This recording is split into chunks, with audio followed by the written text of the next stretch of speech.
शिव पुराण की एक बहुत ही दिलचस्प कहानी है जो हमें बताती है कि जब शक्ति बिना भक्ति के मिल जाए तो वो एक ऐसे अंधकार को जन्म दे सकती है जिसका अपना एक वजूद हो। ये कहानी है अहंकार की और उसके बाद होने वाले एक जबरदस्त बदलाव की। तो चलिए अंधकासुर के जन्म की इस अनोखी कथा की गहराइयों में उतरते हैं। तो ये जो पंक्तियां हैं, ये सिर्फ कहानी का सार नहीं है, बल्कि एक तरह की चेतावनी है। ये हमें सीधा उस कहानी के दिल में ले जाती हैं जहां शक्ति और अहंकार मिलकर अंधकासुर के रूप में एक जीते जागते अंधकार को जन्म देते हैं।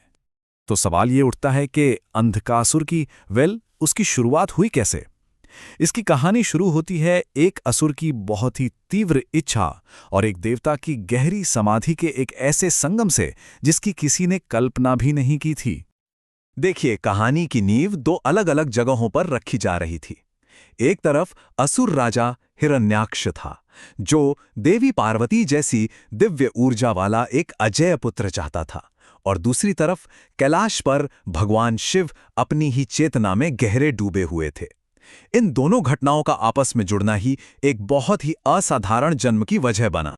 और यहीं पर कहानी एक बहुत ही अनोखा मोड़ लेती है। अंधक का जन्म किसी आम तरीके से नहीं हुआ था। वो सीधे सीधे शिव की ऊर्जा से जन्मा था, उनके पसीने की बूंदों से। मतलब वो शिव का ही एक अंश था, भले ही उसकी उत्पत्ति अंधकार से जुड़ी हुई लग रही थी। शिव ने जो सब जानते थे उस बच्चे को हिरण्याक्ष को सौंप दिया। ये एक तरह से हिरण्याक्ष की इच्छा पूरी होने जैसा था, लेकिन ऐसे तरीके से जिसकी उसने कभी कल्पना भी नहीं की थी।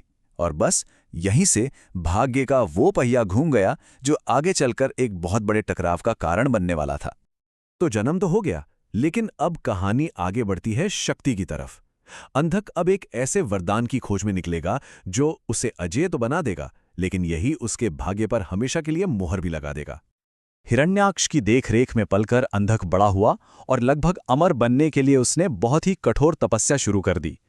उसकी महत्वाकांक्षा इतनी ज्यादा बढ़ गई थी कि उसने ब्रह्मांड के रचयिता ब्रह्मा जी को प्रसन्न करने का फैसला कर लिया। अंधक का वरदान उसकी चालाकी तो दिखाता है, लेकिन साथ ही उसका अहंकार भी। उसने एक पहेली जैसा वरदान मांगा। उसे लगा कि उसका कोई पारंपरिक पिता तो है नहीं, तो उसे कोई मार ही नहीं सकता। उसने सोचा कि उसने हमेशा के लिए अमर होने का रास्ता खोज लिया है। और ब्रह्मा ने कहा, तथास्तु। बस एक छोटा सा शब्द, लेकिन इसने अंधक के अंत की शर्तों पर मोहर लगा दी। अनजाने में ही ये वरदान सीधा शिव की ओर इशारा कर रहा था, जो असल में उसके अस्तित्व का स्रोत थे। और यहीं से कहानी का वो हिस्सा शुरू होता है जहां अंधक को मिला ये दिव्य वरदान यही उसके पतन का कारण बन जाता है, और उसकी इच्छाएं उसे और गहरे अंधकार की ओर ले जाती हैं। इससे पहले कि हम आगे बढ़ें, इस कहानी के दिल में जो संघर्ष है उसे समझना बहुत जरूरी है। ये स्लाइड दिखाती है कि कैसे अहंकार विनाश की तरफ ले जाता है, जबकि भक्ति मुक्ति का रास्ता खोलती है। अंधक ने अनजाने में पहला रास्ता, अंधकार का रास्ता चुना, और यहीं पर उसका अहंकार अपनी सारी सीमाएं लांघ गया। उसने स्वयं शक्ति की देवी पार्वती से विवाह करने की इच्छा जताई, जो शिव की पत्नी थी। यह केवल एक इच्छा नहीं, बल्कि उसका सबसे बड़ा अपराध था, जिसने उसे सीधे महादेव के साथ टकराव के रास्ते पर लाकर खड़ा कर दिया है। अब तनाव अपने चरम पर है। अंधकासुर के इस एक दुस्साहस के बाद ब्रह्मांड में वो होने वाला था जिसकी किसी ने कल्पना नहीं की थी। अब समय था शिव के सबसे भयानक और आदिम रूप महाकाल के प्रकट होने का। जिस एक क्षण अंधकासुर ने अपनी हद पार की, पूरा ब्रह्मांड कांप उठा, धरती हिल गई और कैलाश पर शिव का ध्यान भंग हो गया। संहारक जाग चुका था। ये समझना बहुत जरूरी है कि महाकाल सिर्फ शिव का एक गुस्साया हुआ रूप नहीं है। नहीं, ये तो शिव का वो रूप है जो समय से भी परे है। ये ब्रह्मांड के विनाश की एक मौलिक शक्ति है। ये परम संहारक ऊर्जा है। और तब महाकाल ने गर्जना की।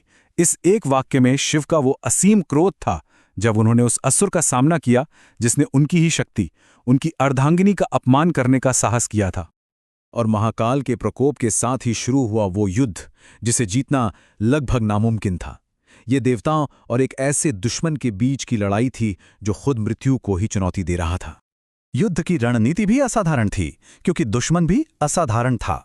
हर बार जब शिव अंधक पर अपने त्रिशूल से वार करते तो उसके खून की हर एक बूंद से एक नया अंधक पैदा हो जाता। मतलब कोई भी पारंपरिक हथियार यहां बेकार था।